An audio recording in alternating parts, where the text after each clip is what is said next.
And now I'd like to introduce our author for this evening. Maggie Hamilton writes books and for magazines, gives frequent talks, and is a keen observer of social trends.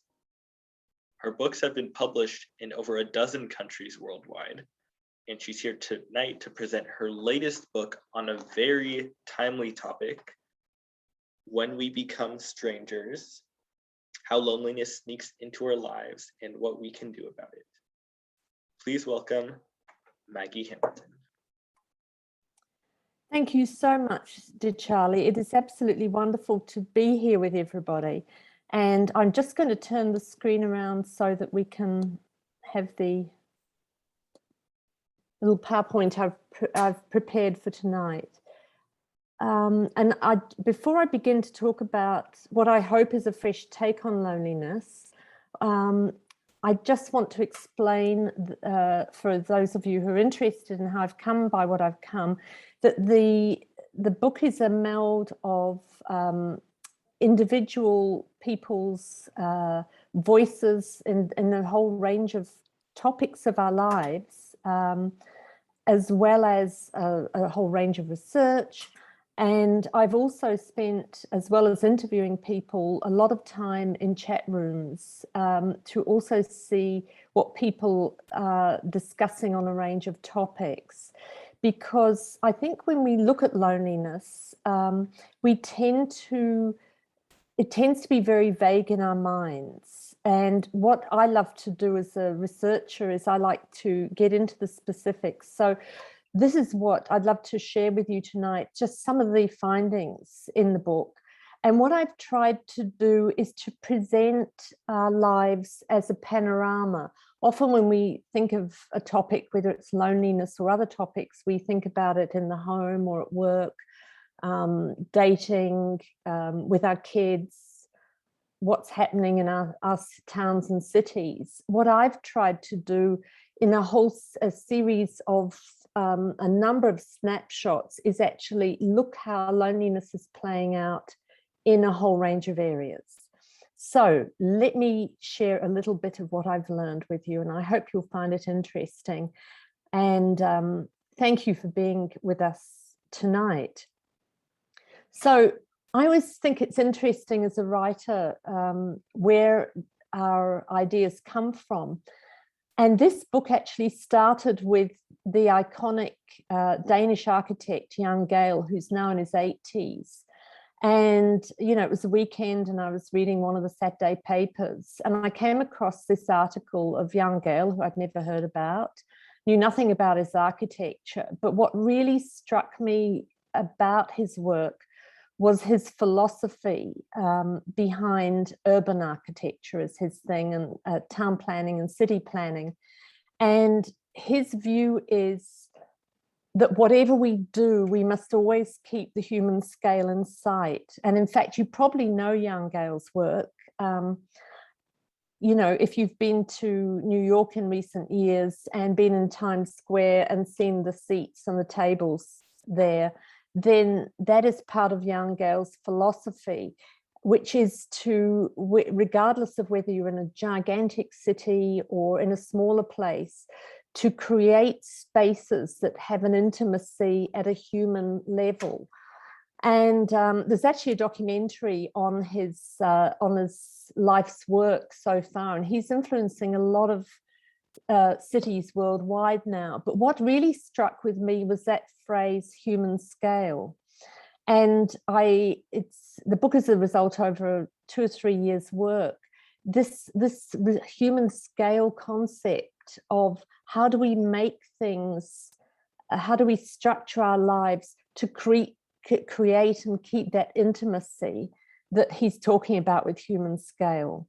So that really inspired me to set off on this loneliness journey. I think one of the problems when we're looking at loneliness is that there tends to be a lot of judgment around it. And that might be judgment of ourselves if we're feeling lonely, that somehow we're not where it's at, or that dealing with our loneliness or somebody else's is all too hard because there's far too much to do in life anyway. And one of the things I think we've confused in the way we consider loneliness is that we tend to see it as a popularity thing, you know, but in fact, it's not at all. And in fact, those who are people who kind of pitch for popular, research shows are those who tend to lead much more difficult lives, would you believe it?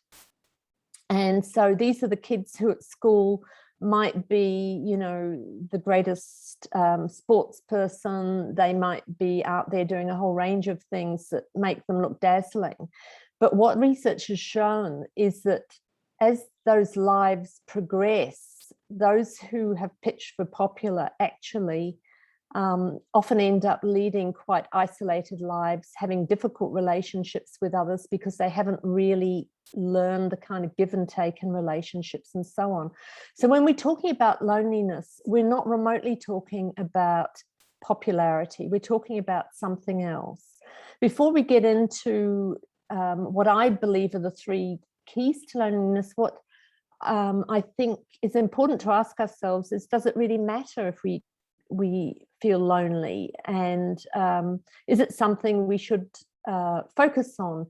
And most definitely the global research definitely shows that loneliness is something we need to take seriously because it actually impacts our physical being. It has the same impact as if we were smoking heavily, or if we have too much weight on. And in the workplace, because so many workplaces have become so incredibly pressured now, and fewer people and lots more to do in a day, and bullying as well has become a feature of many workplaces, that kind of pressure on people at work creates a loneliness. And in fact, it can create heart issues and blood pressure and so forth. So it does matter that we take it seriously and that we do look at it. So how would I describe loneliness? I'd describe it as a series of unhelpful little habits we've fallen into. So what are we talking about here?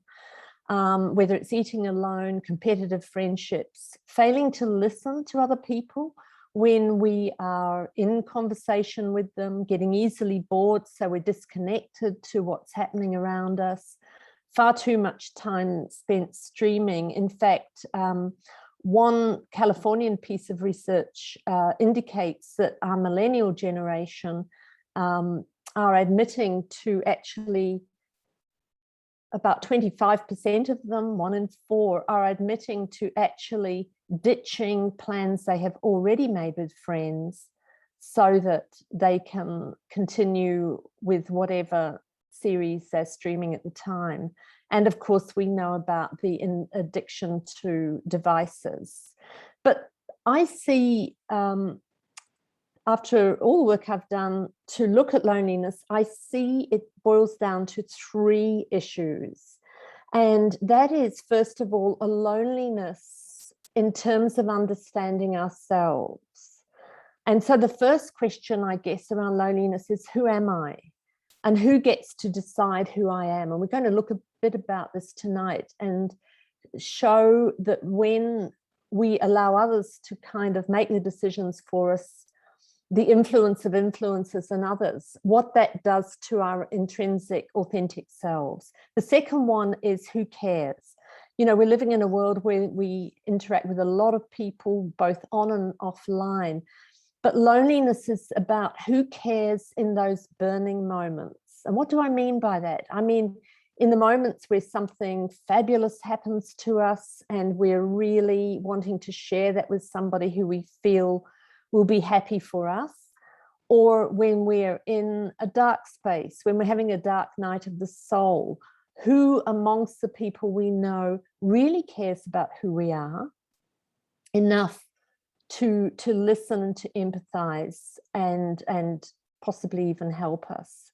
And the third one, which I think is something that we don't often talk about loneliness is that feeling we often have of kind of blahness, where we just feel like we've come adrift from everything that's happening, and it's almost like we're looking at life through a window and everybody else is, you know, having coffees and laughing and chatting and connecting, and we don't feel connected.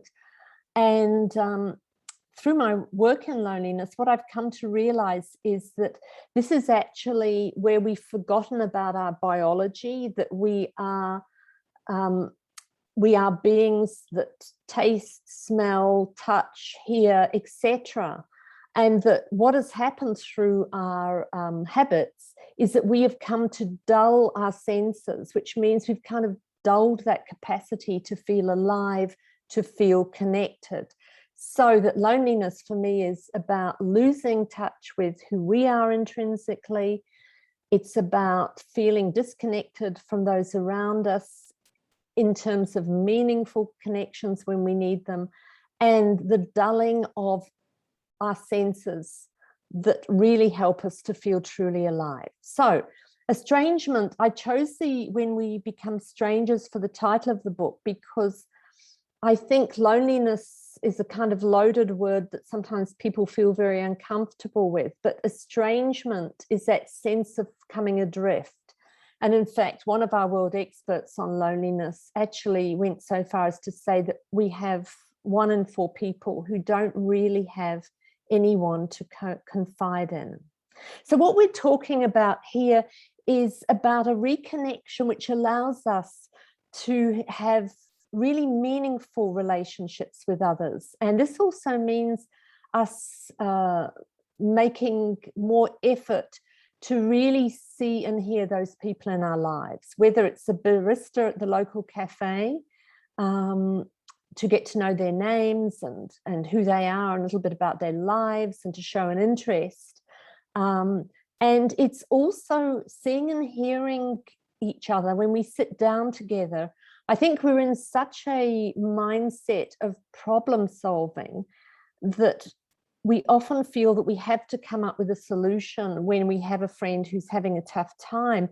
And if we don't have a solution, that often we tend to stay away. Or if something's awful's happened, you know, if somebody, for instance, has lost a child, or there's been a home has been burnt down because of the brush fires or whatever, that we have that tendency sometimes to stay away because we're afraid we don't have the answer. But often a large part of getting to the answer, which is not necessarily our job, is to actually sit with somebody where they feel seen and heard about all that is going on. And often out of their being able to express how they're feeling in this dark moment, the solution arises often with them, but they feel honored. So in a way, it's about a return to honoring, I feel. But where are we at the moment? Well, there's a wonderful sociologist called Zygmunt Bauman, of Polish origin, whose work is quite wonderful. And he's come up with a wonderful phrase where he calls us liquid moderns. And this is a kind of mindset where we're always on the run, but it's more than that. It's never tying ourselves too tightly to any situation, so that if there's something better comes along, we're always there for having it, ready to grab at it. And this might be anything from work to romantic relationships to how connected we are in the community. But what happens is, while that might seem like an ideal way of operating, the opposite is actually the case, because what it means is that we never actually get to really commit to anything. And so we're actually in a state of being adrift, which we talked about earlier. And so one of the secrets, obviously, around that is to actually dare to commit to things and see where that commitment takes us, rather than always looking for the next opportunity and the next. Excuse me. So one of the questions we perhaps need to ask ourselves in the West is, and there's been a number of global studies done on our growing sense of the individual, which is seen as coming about through smaller families over time, also about, that we have more comfortable lives now in the West, living in more affluent communities than in the third world, and more education, that we can become so caught up in our own success and our own need to succeed that we kind of miss the point. And there's quite a brilliant psychotherapist, Jay Watts, in the UK, and she makes the observation that our individualism has become so hard-edged that we just don't have room in our life for the soft relationships. And what she's talking about there is the kindness towards neighbors and to community, that willingness to say hello to someone in the street who we know vaguely, to connect with the local greengrocer and others when we're at their checkout. But that hard-edged individualism has that kind of demeanor that kind of says, don't waste my time, get the payment done and I'm off. And that creates, again, a sense of coming loose from the social fabric, because the fact of the matter is that we all need, at some level, that sense of connection to feel wholly and fully alive and truly seen. So let's have a look at how our young are tracking. What I'm going to do is just skip through some of the topics, chapter topics in the book, and highlight one or two interesting findings from them, which I hope you'll find interesting. So how are our young tracking? Well, what we know is our 18 to 34-year-olds are now, through a number of studies, again, across the West, are indicating that they are more lonely than the over 55s. In fact, what we're seeing with research is that this is the loneliest generation ever. Interestingly, they're also the most forgetful as well than other generations. And what we're also seeing is that these kids are increasingly fragile. We're seeing it when they leave home, and how some are not coping immensely well with perhaps shared housing, having to learn to live with people who are beginner strangers as flatmates. We're seeing this in our unis, where more and more time is having to be spent on counselling and giving that custodial care to young students, because they are not used to independent learning. And so this fragility is being carried forth into adulthood. And we're seeing this in relationships, particularly romantic relationships. And we're also seeing this in the workplace, where employers are complaining that they have, bright young people coming to work with them, but who need an awful lot of pastoral care. And then when we look, sorry, I missed that. And so what we're looking at is also that we have a generation that is already coming adrift from the fabric very young. And when we look at what's happening in our homes, we see that we have a lot of kids who are spending an inordinate amount of time in their bedrooms on their devices rather than getting out and connecting with others. And so they're not getting that practice of how to strike up a conversation, how to flirt, how to connect in a workplace, how to deal with difficult people and issues in a workplace situation. One of the things that I found interesting during this whole journey was our kids now are receiving a lot less touch than they were.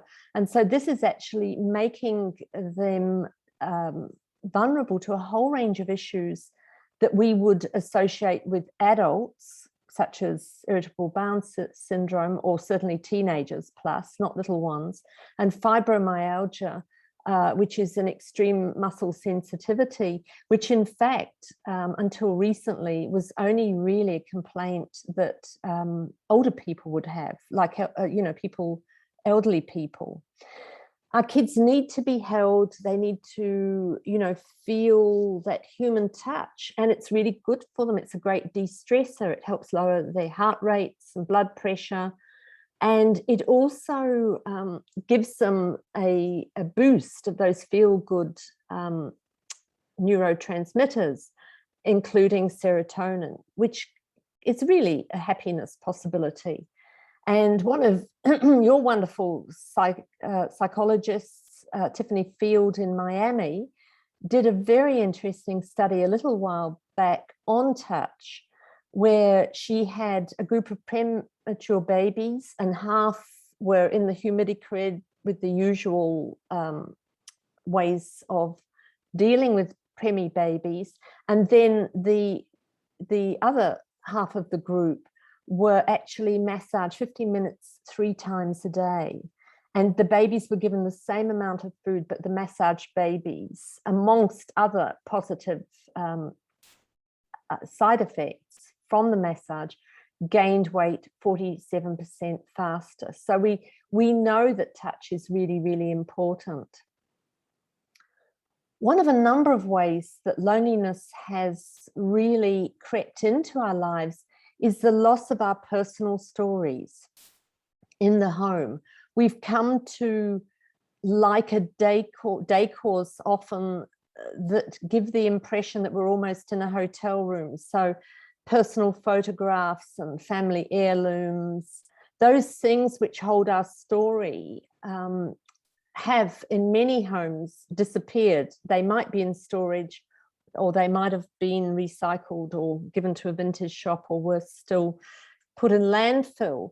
But what this has created is a generation of, or couple of generations now, of kids growing up who have no idea of their personal story, not just the good stuff, but the difficult stuff. The war stories, the depression stories, and the 1,001 other kind of life stories that happen in a family, the tragedies, the triumphs. And it's really important that we bring story back into the home, I believe, because that way our kids are woven into the fabric of who they are and where they come from. And that gives them a great perspective going forward. And when they are having tough times, they might be able to then understand that this is actually something that's happened to them, has actually happened in the family in the past. And it helps them, as they grow and mature, perhaps to understand inherited family patterns that are helpful or that are unhelpful. So I think the loss of story is essential for how we view ourselves in the world. And there's this wonderful Sigmund Freud saying here, we're never free until we do know our own story. What else? If we look at parenting, for instance, parenting is very different from the kind of parenting, those of you who are in their 50s plus, as myself, it's very different now to be a parent than it was when we were growing up. When we were growing up, the emphasis was in mum and dad putting enough food on the table, roof over their head, and education. Those were kind of like the key things. And if mum and dad did that, they'd done a good job. Since then, we have come to understand so much more about the emotional landscape and psychology and the impact of what we do and say on each other.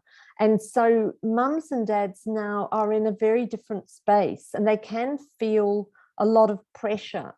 And this to take care of the emotional health of their kids, to the point that we can almost overreact as parents. And so if we see little Sean unhappy, if we're not careful, we can fall into parenting becoming the entertaining of our kids, rather than helping them deal with an issue in a way that actually is a learning for how to deal with, you know, feeling unhappy, coming home from school, from a fallout with friends, learning what the steps are to rebuild those steps. But if we fall into entertaining, then again, we are not helping ourselves as parents, because that makes a very busy, expensive kind of dynamic to fall into, because it usually also involves a lot of buying of stuff. We're not actually giving our kids the developmental developmental steps to be able to overcome issues in the future and feel comfortable with them. The other aspect, I think, of modern parenting, which is can be a huge strain on parents, is that they've become very afraid of kids being bored. But what we know from studies is that boredom is often the springboard to creativity, and that it is that being able to magic something up with whatever you have around you. And of course, nature is, and you know, playing in the front garden, or, you know, playing a bit further afield, depending on the age of the child, and being able to kind of make up stories, make up games, is actually really wonderful for the creativity. And again, it's helping with connection with the world around. The other thing about boredom is that if we are constantly entertaining our kids, they never learn the great life skill of self-soothing. There are times when we're all bored or even unhappy or whatever, and we have to learn to self-soothe. And so a parent is far better to teach their kids how to self-soothe in those moments than just leap in and solve it for the child.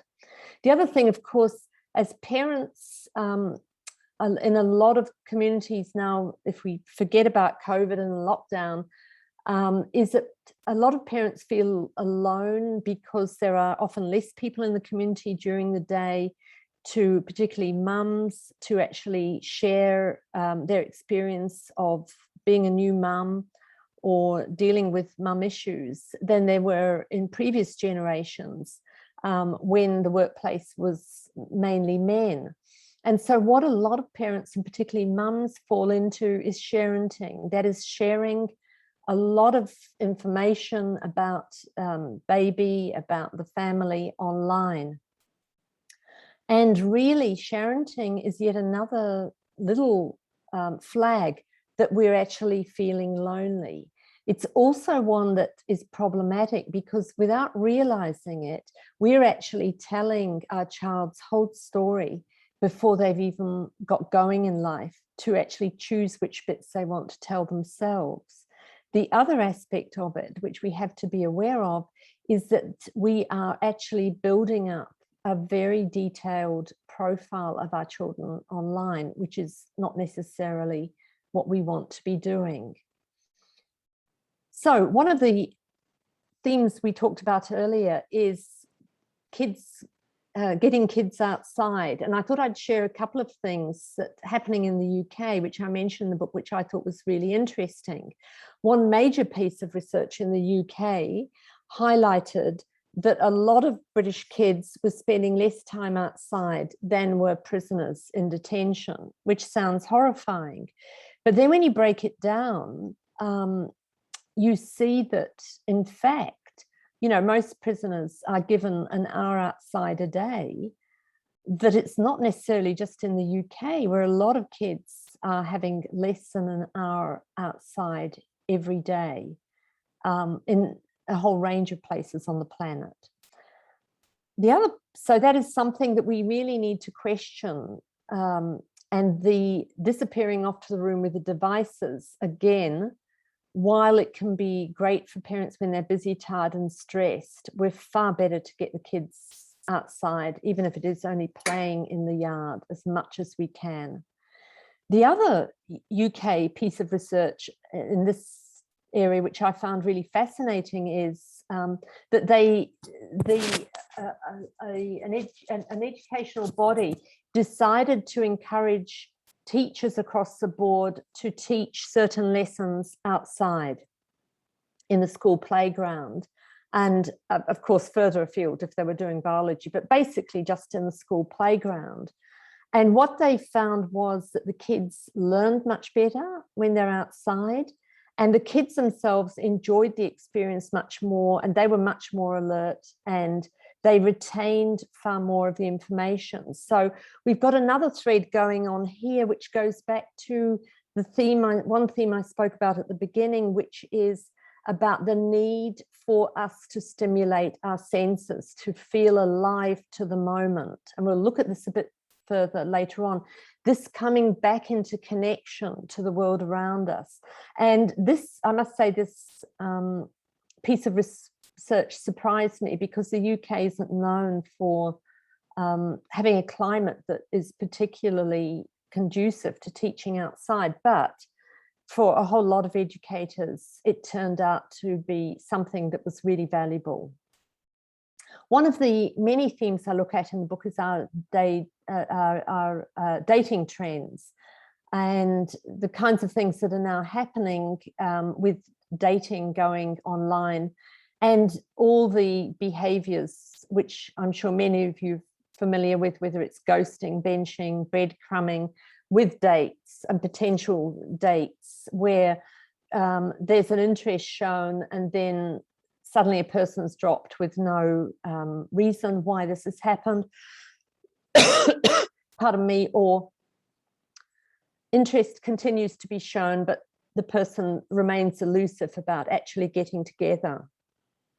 And one of the many difficulties of dating trends, and I interviewed a lot of people and looked at a lot of different dating situations, is that increasingly, for many, it is seen more as what is called vanity validation, that really what we're looking for is to being fluffed up. We're not actually necessarily looking to be, you know, you've fallen out of a relationship and so you need somebody else to tell you you're fabulous and the most clever, wonderful person in the world, rather than looking somebody you really want to connect with deeply.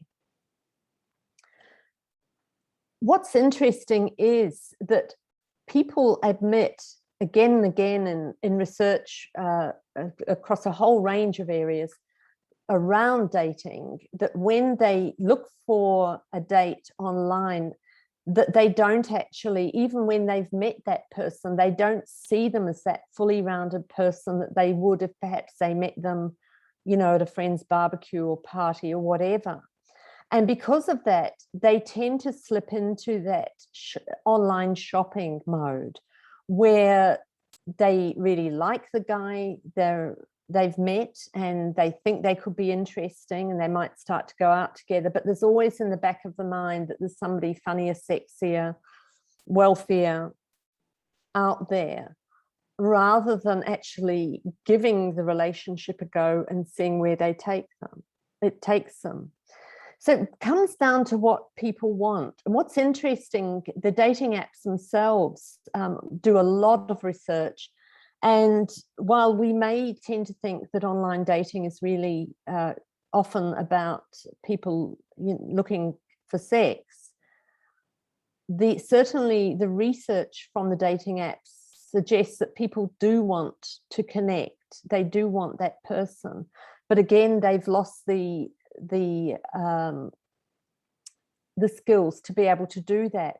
What's interesting since COVID, however, is that dating has kind of had to be slower and take its time, because particularly during lockdown. So what's happened, and it's too early yet to see where this is going, but what's happened is that people have actually had loads of conversations and online connecting before they've actually met in person, which is more like how people used to meet, where, you know, often it was through a friendship group and friends of friends, and they'd meet a few times, then they'd date, but they'd already kind of got a sense of each other. So we'll have to watch that space, but it is an interesting one. However, for many, online dating is often difficult and isolating for people. Another area that comes under scrutiny is reality TV, where it can often be a very psychologically cruel process, where it's all about trying to find another person's weaknesses and kind of going for the jugular, rather than actually connecting in a meaningful way, in a kind way, in a way that we're seriously curious about the other, and we're not just selling ourselves and how brilliant we are all the time. And it creates what I call a living on an ice floe kind of way of being in the world, where you're never sure of your ground around other people. Why is this important, and why would this be put in a book on loneliness? Because what we're finding is that the way we react to each other in reality TV is very much spilling over into how we're treating each other in real life, where we judge each other as winners or losers, which is crazy because we're all good at some things and hopeless at others. But when we do start to see people purely in terms of being winners and losers, then what we're seeing is people who don't have, we're not seeing people with any depth. We're not learning to get to know them. We're not learning their stories. And so we're missing out. There's a great sense of loneliness at work across the planet, certainly in first world countries, and indeed your own Vivek Murthy, who was one of the key medical people under Barack Obama. He called this out, was one of the first people to really call this out. And this is evident in a whole number of ways. We see it in the rise of bullying in workplaces. We see it in cutting costs, where people have to work more, do far more in the day than is reasonably a person can be expected to do.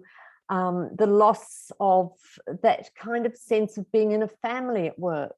And in fact, a few generations back, work was very much family, and that when a person came on board, they were welcomed into that sense of being part of a family, which has its responsibilities as well as its bonuses. But we don't have those things now, where people would get together and have a picnic at Christmas time.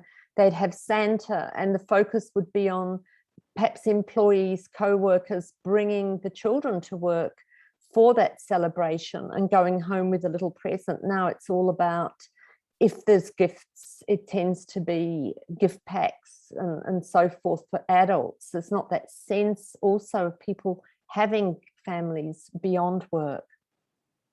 Of course, one of the big themes at the moment with COVID is working from home. And while for some it has been great because they feel they've been able to get more done because there's not as many meetings, possibly, or not as much commuting, for a lot of people it's been very stretching. Not everybody has a home that's conducive for work. And it is what the research out there, again, across the planet, shows that what working from home tends to create overwork because we find it hard to switch off. We blur the boundaries between work and leisure. We create an always on kind of stress happening for us, you know, as if at any moment, you know, a difficult email is going to come in or a difficult customer is going to ring up, even though it's out of hours. And also we lose those valuable conversations, casual conversations that we get around the water cooler or whatever, where we learn about a new way to do something at work, something that's just happened with perhaps a customer, a client, or about something that will be a shortcut for us, a helpful shortcut at work. So working from home, again, it is a mixed blessing and often isolating. What we've also learned in recent times is that, and this is thanks to a sociologist called Ali Hochschild, is that there's an area of work that's been very neglected, which we really need to pay closer attention to as employers, because it can be extremely alienating. And that's the people who have those jobs where they always have to be on, they always have to be polite, they have to kind of give a sense of caring about somebody beyond the normal, extra polite, supportive, and so on. And these are people who are everybody from Of course, our healthcare workers, particularly during COVID, which must be horrendously stressful for them, but also it might be a customer service role, it might be a flight steward. There's a whole range of jobs out there where we have to pay closer attention to how alienated people can feel within their job because their voice, their reactions are never heard. And so it's important in those workplaces that there is the opportunity for debriefing, de-stressing, being able to kind of, in a sense, come backstage and kind of, let a bit of steam off if we need to. Another of the areas I feel looking at the whole loneliness question is that we've become addicted to perfect with Instagram and other forms of social media, and that trying to do this to keep this up is very, very hard. Having our life curated all the time creates a situation where we don't actually end up knowing who we are as a person and what we want beyond all the things that are expected of us. And brain overload is another issue where we're finding it harder and harder to really process information.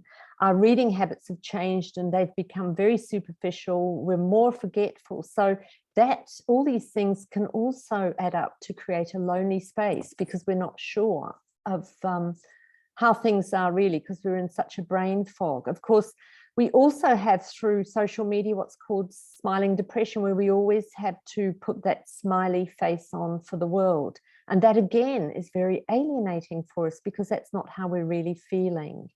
And it's also, of course, social media is getting in the way of important moments.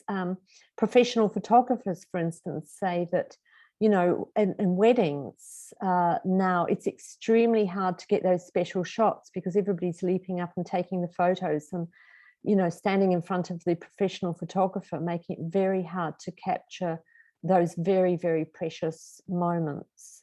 And so what we're seeing is that social media is having all sorts of unexpected consequences. Even the constant photographing of things, research shows that we don't actually often remember what we've seen. We don't remember where we've seen it because we're so busy snapping all the time. So we're actually losing connections with our memories of places and situations, which takes us back to that theme of seeing and being heard. Going back to our biology, we really are programmed for wonderment. And this is something that we have to take on board if we want to turn things around. So this is about learning curiosity so that we can be in the moment, find happiness in those moments of curiosity, which feed us and enable us to be more generous towards others and to be kinder too. So instead of being perfect, to head for spontaneity, for things that bring us joy, and to keep things simple. Instead of the perfect dinner party, to gather friends around and each bring a dish and just enjoy being together. Eating together is a valuable part of pushing out of loneliness and coming back into connection. And also to that wonderful French expression, to awaken our inner flaneur, where we just follow our noses and we look at our surroundings in a new way, in our town or city, where we just follow our noses. It's a bit like that wonderful artist state that Julia Cameron talks about, which is wonderful. So as we draw to a close on some of the findings I have on loneliness, as well as lots and lots of solutions, here are a few that might be of interest to you. I think we need a new take on community. We tend to love the idea of surrounding ourselves with people who are just like us, who think just like us. But a truly enriched community is one that has a lot of diversity in every sense of the word. And let's face it, isn't this why we travel and go to places, new countries, new peoples, new cultures, to see what is different and to learn because with learning comes understanding. And so in looking to create more vibrant communities, it's really important that we have difference, because difference feeds the senses, it feeds our curiosity, it feeds our understanding of the world. Now, the Danes apparently are one of the most happy people on the planet and most connected group of people on the planet. And one of the findings around this happiness with the Danes is that most Danes on average have 4 to 5 interest groups. And because of that, they're meeting whole clusters of different people, whether they're learning to play the ukulele, make the perfect cake, take photos, do sporty stuff, or whatever. And so one of the ways back to connections is to get involved in stuff. And the reason we don't do this often is because we have become so worried about whether or not we're going to be perfect or we'll be seen as hopeless. And one of my friends did a very interesting thing 3 or 4 years ago, which I thought was interesting, and the results turned out to be more than that. She said to me, you know what, Maggie, she said, this coming year, new resolutions for the year. She said, you know what, she said, I'm going to sign up to some community classes, and I'm just going to have a go at a whole range of things I've wanted to. I'm not trying to be an expert cake decorator. I'm not trying to be the most perfect photographer and so on. But she said, I'm just going to give them a go. And I'm going to have a year of it. And it's a way of getting out and meeting new people, trying new things. She did this, became addicted to the ukulele from her ukulele classes amongst all the others she did. And that is now one of her major life passions. And for her, that turned out to be a really juicy, rich year because she'd given interest groups a go. So how do we do this? Well, one of the greatest ways to meet up with people who might have interests very similar to your own is the app Meetup. And it's basically the opportunity to know about interest groups in your area that could be anything from gardening to any topic you could think of. People start up their own little groups and they let people know on Meetup, a fabulous way to connect. Of course, it's also about meaningful rituals so that when we are with each other, it does feel meaningful.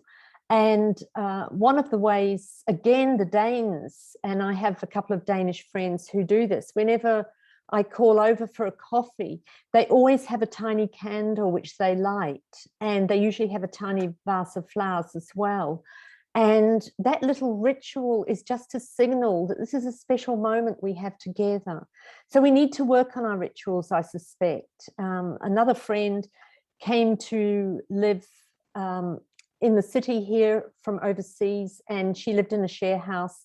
And then everybody went their separate ways. But what they did was on Fridays, they all used to meet up at a city cafe, and not everybody could get there every week. But 20 years later, those friends are still close. They're like family because of that ritual that they had that bound them together in ways that were meaningful. Nature is very important to us. What we're finding now is that because our brains are becoming so overloaded, that we're finding it very hard to compute, and yet just a few moments in nature, there's just so much research, and I've mentioned little snippets in the book which are amazing, can really turn that loneliness around, that brain fog where we feel disconnected. I interviewed a really interesting woman in New York who's got a company called Plastark, and they are looking at biophilia, which is just the love of nature, and how you introduce this in new and interesting ways into the workplace, which is doing very successfully. And one of the things they're doing, because we know that we need to get our senses alive, is that they are now using furniture. It might be desks that people are working at, it might be boardroom tables. They're using recycled wood so that when we're sitting there at that desk, we're actually getting the sensory stimulation of that wood that has its own grooves in it, that has its own story to tell. We're now finding that that lighting in the workplace can transform people's experience with circadian lighting, which follows our body rhythms during the day. And there's loads and loads of other exciting things, a number of which I mention in the book, again, which creates a different vibe in the workplace. I talked at the beginning, and we're almost at the end now, of human scale and of Jan Gale's work. What he looked to do, and he was inspired by a major trip around Europe where he lives, as I think I mentioned, he's Danish. And what he found when he was in places like Venice years back, that there was a scale to the experience on the street that felt very nurturing, felt very safe and very comfortable. And so he's taken that, he's done an immense amount of research around it. He's also looked at human behavioral studies. And there is actually a literally measurable scale which works for us all. And so what he's now working to do in the big cities, which I think is very exciting. So even though you might have the towering buildings at street level, to create intimacy through outdoor cafes, through little alleyways and so on, which we see in older places on the planet, such as Europe and in Asia, of course, a lot. And what he says is that space works for the young and the elderly, it'll work for everyone. And he's been working in Copenhagen for quite a number of years now on this concept, as well as many other places in the world. And what they now have is a situation in Copenhagen where they have whole streets now that are purely for pedestrians, and some which have, the traffic is so calm that it is very, very safe because there's not fast traffic and there's not a lot of it. And he said, you know, by 5, parents can cycle across the city with their children totally safely. And that city is so friendly to the young that children can now cycle across the city to see friends on their bicycle alone and be safe. And what these spaces do is often they will have water features, again, to stimulate their senses. They will also have trees and things. And they will have sitting spaces, and not just cafes, but where we can sit casually to create what he calls feeling alone together, and opportunities for us to collide, which is what he means is those chance conversations that arise. So we might want to just be alone, but because we're sitting and there's life happening around us, we feel connected. And then we see something that interests us and the conversation does spark up. These are the immensely exciting opportunities that lie ahead for us. And just some of the many findings in my book about not only how loneliness does leak into our lives with lots of little habits that are unhelpful, but how we can turn those habits around, can create life, whether it's you know, at street level, in our homes, in our workplaces, and the way we gather with friends, that really makes us feel well and truly alive. Well, I hope that's been helpful to you. I hope it's interesting. I hope there are a few takeaways for you that can just add that joy to the moment. And I'd be very, very happy to take questions, or if not, just to say thank you so much for your interest today.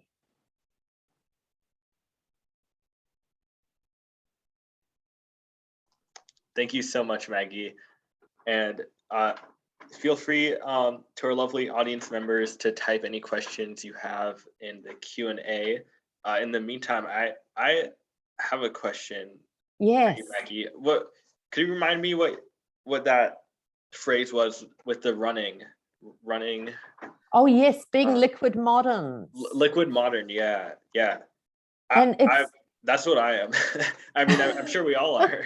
Yeah. But I think we are. And I think it really helps when we have a phrase like that, Charlie, because I think we can catch ourselves doing it and we all do it at times. You know, a friend wants to pin us down and they want us to do something that's going to take half a day, and we think, I just don't have a half a day, you know, I don't have the headspace for that. Really, I just want a cup of coffee or a quick walk. And, so we're always kind of looking for the escape exit, Yeah. and so it does mean that our connections are very loose when we need them. Yeah. It was kind of like a realization for me. Like, I'd never really thought about that, but like once with the phrase and the definition, it's like, wow, that's exactly, like, I understood it. Like, I understand, like, I can like understand how I'm doing it now. And Yeah. if that Yeah. makes sense. Yeah. And I think the other thing is, with all this, when you start to put it together, and I'm glad that, the early reviews of the book have said that it's just filled with hope. I'm very excited about the future, and the future is something I'm always focused on, and how we craft it. And to think that these gigantic cities which we've created, which we're not able to bulldoze down and start again, to think by the addition of a water feature, a little bit of nature, the opportunity to sit on a seat and connect with others or not, but just love the life going on around us. To me, these things are very exciting. And we've even found that the facades of buildings, would you believe, the design of them can either make us feel a space is unsafe and that we don't want to stop and connect, and that it makes us, if somebody does stop us in those facades, feel that perhaps, what are they asking me that for? And yet another facade makes us want to open up and to show that person the way, have a laugh, say hello. So I think to understand that we have to pay more attention to our biology, and that when we can get out in nature and find those experiences, keep the senses alive, to feel alive and awake to life, I think that gives us lots of exciting possibilities. Yeah, I loved that alone together concept that you talked about at the end. Yeah. Yeah. Well, I'm glad that you had that PowerPoint. It was a very professional. Oh, thank you. Yeah, it was amazing. I think it's a great reference to the book also. It seemed like,